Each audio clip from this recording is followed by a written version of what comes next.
Ladies and gentlemen, welcome back to Better Work Days. I am your host, Andy Morrison. I'm also your proud sponsor because Better Work Days is brought to you by Real Custom Training, which is my... Ooh, our desk is creaky, Haley.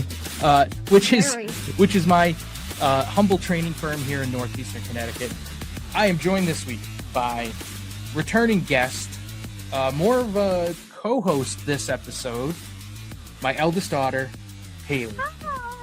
Welcome back, Haley. How are you? Thank you. Good. How are you? Good.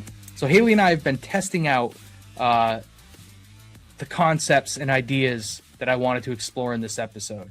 And it went so well that I said, Haley, why don't you sit down with me and you can help me present this topic in this episode.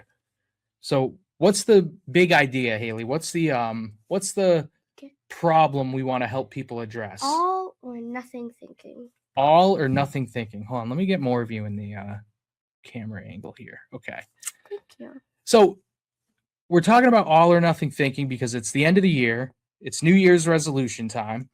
Our last episode of Better Work Days, was level up your New Year's resolution, which was really meant to help you get to the heart, the root cause of the problem you're trying to solve through your New Year's resolution. So if you haven't seen that episode, go back and watch it because this is kind of a companion episode that's also going to build on some of those ideas. And one of the things we talked about in that episode is the problems with goals. There's some inherent problems with goal setting. As helpful as goal setting is, there's some limitations to it. And one of those is it can kind of tee you up for all or nothing thinking. So Haley, that would mean you set a goal. I want to lose 25 pounds. And then you don't hit that goal. You lose 15 pounds instead of 25. All or nothing thinking would lead you to conclude, I put all this effort in and didn't get the result. So the effort was worthless. And I'm not even going to try anymore. Why bother? If I can't hit my goal, why bother? That would be the all or nothing thinking. It's you either hit your goal or you don't. Or you don't. You either put in the effort and hit your goal or you put in no effort at all. Because why bother if you're not going to hit the goal? So what happens then? If you need to get healthier and you give up, what happens? You won't achieve the goal. You may not You won't get any healthier. You won't get any healthier than you want to gain 25 pounds. You want to lose 25 pounds. You lose 15. You're still getting pretty healthy. You just reach your goal. Exactly. You're still reaching some type of goal. Yep. You're getting healthier. And so you just didn't reach 25. For some listeners, Haley, they might be saying, well, that's absurd. Nobody would stop because of that. And if that's how you feel, then I'm envious of you because that tells me you might not be so subject as some of us, myself included, to all or nothing thinking. If you're nodding along saying, you know what, I have abandoned quite a few goals because I didn't hit them completely. If that is ringing true to you, Haley, that's making noise. Sorry. This is an audio podcast, sweetie. Sorry. So if all or nothing thinking is something you struggle with, this episode's going to help you. If you don't really struggle with it, I bet you know someone who does. And if you're a manager or any type of leader in the workplace, I bet you have employees who have not met their goals. I bet you have employees who you have seen make progress, professionally develop, and then maybe kind of inexplicably backtrack or seemingly stop putting effort in. All of those may have been signs of all or nothing thinking. So what we're going to do is walk you through how to develop goals without using all or nothing thinking. Yeah. And specifically through the lens of New Year's resolution. So Haley was kind enough to be a guinea pig for this one. And Haley, first let me say this, all right? This is going to be an interactive episode. I'm going to give you some steps you can follow. the first step is go grab a new notebook. Grab a new notebook, big piece of paper. All right. Ideally, you'll be able to grab a completely fresh, unused notebook or a used notebook that you can dedicate to tracking growth in 2026. So, with your notebook in front of you, I want you to write down one of your New Year's resolutions. Okay. And we're going to call that your want. What is something you want to happen in 2026? Haley offered up, she wants to make the middle school soccer team in 2026. So you can go ahead and pause us if you need to. I want you to, on that piece of paper, write down one of the things you want for 2026. So once you've done that, I want you to make a list next to it.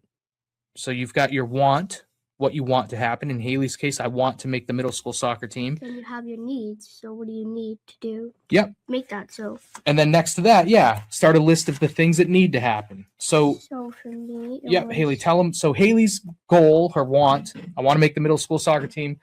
And then we sat and broke it down together. All right, in order for that to happen, what needs to happen? And here's what Haley came up with. I need to work on soccer. I need to have self-confidence, which can be a belief or a feeling. I need to do good in indoor soccer. I need to do good at tryouts, and I need to get good grades, which that's kind of off track, but it's still a thing. Yeah, it ties in. Have. Yep, it does. So and Haley mentioned self-confidence, right? So when Haley listed those 5 things, I tried to function as kind of like a coach. It's same type of coaching stuff that we teach people at Real Custom Training when they're managing employees. So I said, hey, all right, Haley, your 5 things. How many of them have to do with behavior? And we noted 4 of them. And self-confidence, we said, well, that's not quite a behavior. And that I want you to try to find the same thing in your list of needs. Do you have any needs on there that are more about a belief or a feeling, right? Self-confidence is an attitude. It's a feeling.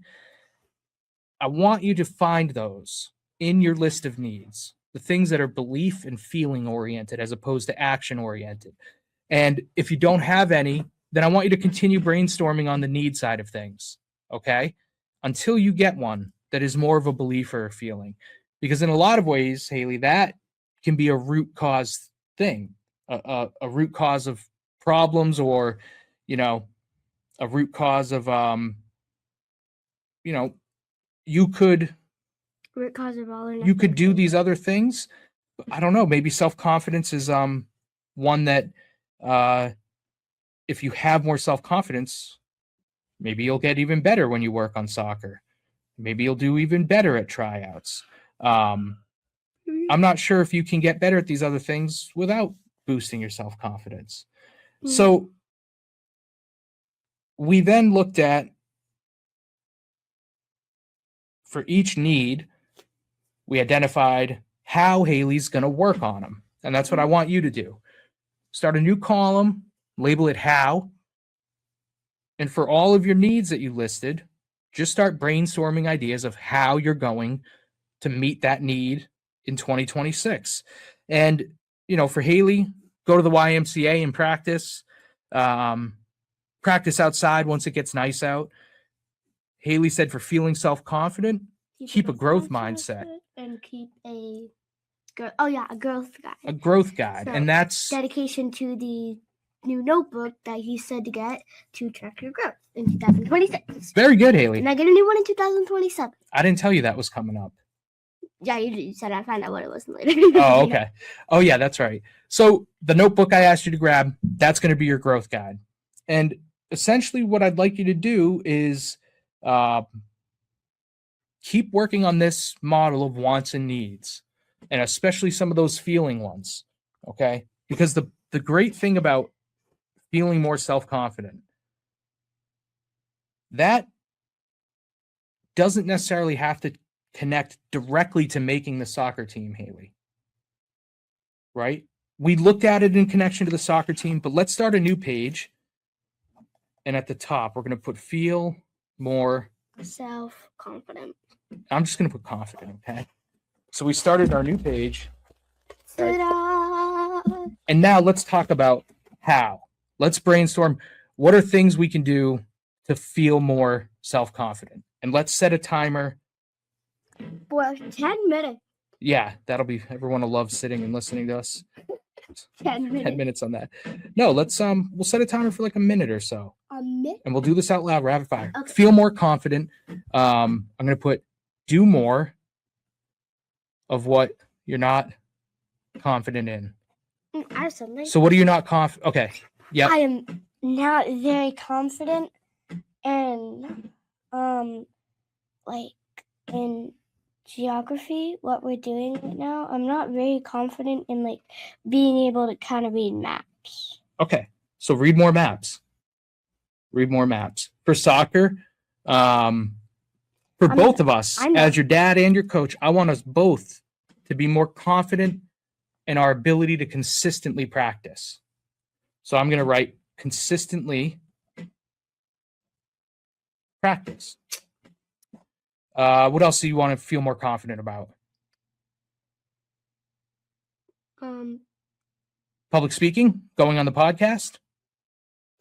Sure. All right. I'm going to put go on the podcast. Well, I like going on the podcast, but okay. So now Haley in her growth guide. Oh. Yeah. She's got a bunch of things she could do that would make her feel more confident. And the more confident she feels from these activities, the more it's going to help her feel more confident in soccer. And a lot of this, Haley, there's a lot of mindset stuff you could do. There's a lot of self-talk you could do for confidence. We could probably sit for hours and brainstorm hundreds of things you could do that'll contribute to feeling more confident. Right. And this notebook is for that. I'm not going to give you a rigid sit down every day and write 20 things you could do to feel more confident. And then every single day, track how many of them you did and never do fewer than 12 a day. And if you miss a day, don't miss a second, right? That's because when you get rigid like that with this stuff, you again set yourself up for all or nothing thinking in my experience, right? So yeah. A lot of stuff will say like, do it consistently, do it every single day. That's generally true. Like the consistency is key. But if you start telling yourself, I have to do it every day, I have to do it every day, then for me, and I think for a lot, for people who maybe struggle with all or nothing thinking, then when you miss a day, it kind of makes you go, I couldn't even do it for so many days in a row. Why am I bothering? And then you can kind of give up. Or similarly, like if you're trying to go to the gym more and you're like, all right, that's a goal for me. Okay, so if you want to go to the gym more, you have to, in some ways, if you struggle with all or nothing thinking, you have to. Oh, the creaking desk distracted me. You have to. Oh, maybe you have set up to a plan. Yes, you want to set up a plan. So this, I guess, this is the. I don't know if it's a paradox or what. Paradox. Let's not get into what a paradox is. It comes down to, yes, goals and planning are good. If you are inclined to all or nothing thinking, they can actually hurt your chances of being effective. So to counteract that, you still want to have goals, you still want to plan, but this episode is all about the other tool you want in your toolbox is more. You want more. So when we look at Haley wants to feel more confident, then we started brainstorming. What can we do that would give us more of that feeling? Do more, but you're not confident. And when it comes to tracking our success or measuring our success, this list matters more than our goals and our plans. You still want those goals, you still want those plans. But you really, more than that, need to be able to look at something, your notebook, your growth guide. You need a place where you can go and look back and reflect and say, today, this week, this month, this quarter, this year, whenever you're looking back, just go back and see lists like this and say, have I been doing more geography? Yeah. Have I been consistently practicing more? Yes. And in fact, if I look at these other lists, I see more evidence that I was more consistent. Go on the podcast. Did I go on the podcast more? Did I do more? Did I take more opportunities for public speaking in general? Yes, I did. So that you can look at it and you can say to yourself, all right, regardless of whether or not I hit specific goals, I did more of the thing that I felt I needed to do more of. Yeah. So this is like your evidence collection that you can be more self-confident and you can do things to help build that. So that even if you don't make the middle school soccer team, you will still, in your effort to reach that goal, you will still have met a need, a personal need for yourself, the need to feel more confident, the need to practice more consistently, just like the need to be proud of yourself, whether you reach a specific achievement or not. We're a very achievement-oriented culture and society, Haley. Some people will say it's complete fluff to say you can still be proud of yourself even if you didn't achieve a specific goal. Yeah. I'm glad. I like seeing that reaction. I don't because like, I no, think I don't. I think that way in a lot of ways. I think that's complete fluff. No, but it's true. Haley, this is part of why I teach this stuff, is because I need to be working on it myself, and I want to help other people who are working on this type of stuff. Yeah, you wanna? Right, like I want you to make that team. Well, yeah. Of course I do, but I also want to be proud of you for putting effort in and going for something, which I am so proud of you for. But I still have, there's that part of me that still is like, all right, I don't want to go too far with wanting her to make the team. I don't want to get so into that I'm not proud of her for putting the effort in. So lists like this, the reason I'm suggesting this growth guide to you is I'm always, Haley, one of my all or nothing things is time management and organization, right? You have another? Yeah, I've got, so the beginning of this year, I started keeping these big art notebooks because Matt Reeves, the guy who wrote and directed the Batman, he said this is his approach. He just buys these big blank art notebooks. Now, can I tell you a tale, Haley, of all or nothing thinking? Mm-hmm. All right. I'm always working on time management, organization, consistency, and I struggle with it. And one of the things I beat myself up about, and that leads me to almost say, why do I even bother, is I can't seem to just find a time management system and stick with it. I'm always every like 3 or 6 months, I feel like revising and trying a new system. And then I started thinking, Andy, if you could just stick with one, it would solve all your organization problems. I get into all or nothing thinking. Don't. As always, there's truth to both sides. Maybe if I stuck with things longer, it would help, but maybe not. I this year started keeping these notebooks and realized this December, a couple weeks ago, I sat down with all these notebooks and I just reflected on them. I just went through and I kind of reread a year's worth of notes. And one thing I noticed was I started time tracking and time blocking in these notebooks. And one page would be priorities and important buckets of the workplace and life. And the other side would be kind of a weekly calendar to manage the time. Oh, show me your whiteboard. Oh yeah, Haley, don't hold these pages up. Sorry. Those were notes about clients. Oh, sorry. That's okay. I didn't know that. So it's okay. So here's my point, Haley, is I realized, I was like, I'm beating myself up for not sticking with things. I was like, but here's what I stuck with. I stuck with this notebook method. I stuck with every day. And I didn't tell myself I was going to do it every day. But I ended up every single day, maybe with a few exceptions, working in these notebooks. Yeah, sometimes very work specific, sometimes personal, journaling, blah, blah, blah, whatever. But when I looked back at them, I realized how much important stuff I did more of in 2025 that I would not really have given myself credit for had I not looked back through all these notebooks. And so that's why in this episode, I want to encourage people to just don't get rigid, don't get too rules focused about it. Just grab a notebook and make it your growth guide for 2026. Kind of like a simple diary will do. A simple diary. Or if you're a boy and you don't want to say you have a diary, I call it a personal journal. a journal, right? Yeah. None of your business. Yeah, men can keep journals. Dad's got a journal. We don't keep diaries. Also, if you don't believe him, I saw it with my own eyes. This isn't my diary. I don't draw.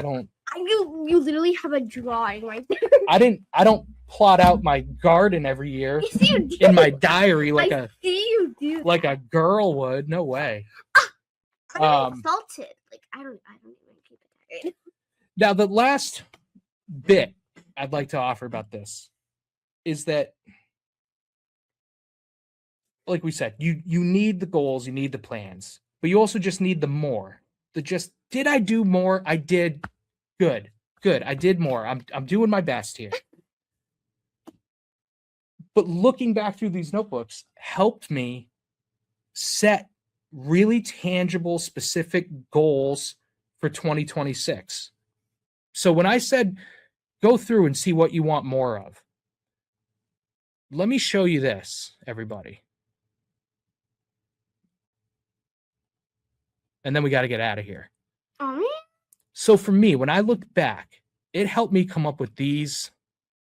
Yeah, you can see it on the screen right now. Oh boy. We're having. Please excuse All right. us. We are. I realized when I looked through mine, this represents things that I have no doubt I need more of, and the business Real Custom Training needs more of, and our customers need more of. I feel so good about this list. And I just came up with it looking through those notebooks, reflecting, taking a few notes on themes I was seeing, projects I didn't complete, things I didn't get to that I would have in the past beat myself up about, but instead said, all right, what is there to learn here? And what I learned were there's these 10 things that I want and need more of in 2026. More money, more learning. That's for me and other people. More service. I want to provide more service to people. More champions. Real Custom Training needs more. Our customers love us, Haley. And their evaluations, like the stuff they say about us, is you couldn't write better marketing material than what our customers genuinely say about us. So I need to start doing more to incorporate that, capture their feedback in marketing materials. More engagement. Hey. Hold on. Wait. More awareness, more community, more creativity, more consistency, more fulfillment. What were you going to ask? Well, I thought that like real stands for relevant, engaging. Engaging. I thought it meant engaging. Oh no, but engagement. It's well, like the same thing. Didn't know. Now you do today. Yep. So here's the kicker for you. Okay. I am a person with a lot of ideas. Right. So many ideas that it is hard to keep them together. Know which ones to prioritize and consistently work on. This list of mores for me basically gave me a chart to put the many ideas and essentially business goals I had for Real Custom Training in 2026. And allowed me to go through, and I said, all right, I'll give them 5 points. You know, if it's a dunker, if I know it's going to absolutely give me a lot of that more, it gets 5 points. If it could get me more of that, but I would have to take, a bit more effort on my part, I gave it 3 and so on. But what it did was it allowed me to take all these ideas, and these ideas, again, I harvested from all those notebooks of like, oh yeah, you know what? A lot of times I would write about the Real Custom Training Book Club, but I still haven't made that happen. Now I can put book club on this matrix, run it through those 10 things. And when I complete this exercise, I will be able to look and say, you know what? Yeah, that idea that I thought was great, it's got 40 out of 50 points on the scale. And that idea that I was so excited about, but it's actually, I can really only give it a 5 on the scale. So this can help you with prioritizing, can help you with setting goals. It can help you with that tangible business stuff, to have taken more of that granola, artsy fartsy kind of approach of just like, what do I want and need more of? And how can I take care of my feelings too? It's all a scale, and both those things are on that scale, and you got to balance them out. For me, I feel like keeping these notebooks has really helped me start to balance those things out and help me get away from all or nothing thinking. Hey, I kind of have a binder I could start right now. You have a what? I have a binder I could start right now. Yeah, you should start right now.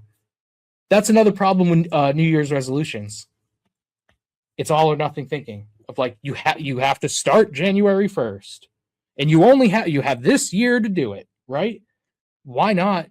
If you're saying I want to start keeping a growth journal in 2026, then just like you just said, you got a binder? I kind of want to start right now. Start right now. Dude, I have a binder at home. Yeah, so start right now.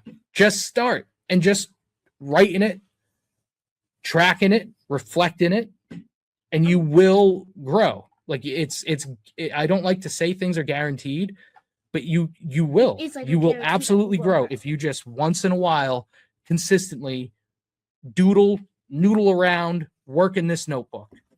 Or do what I do and make it a personal journal / professional diary. Yeah. I gotta say it. Keep a diary in 2026. Be a man. Keep a diary.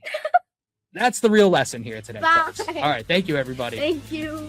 Thank you so much for listening to this week's Better Workdays. If this episode helped you, then there's a good chance Real Custom Training could help your entire organization.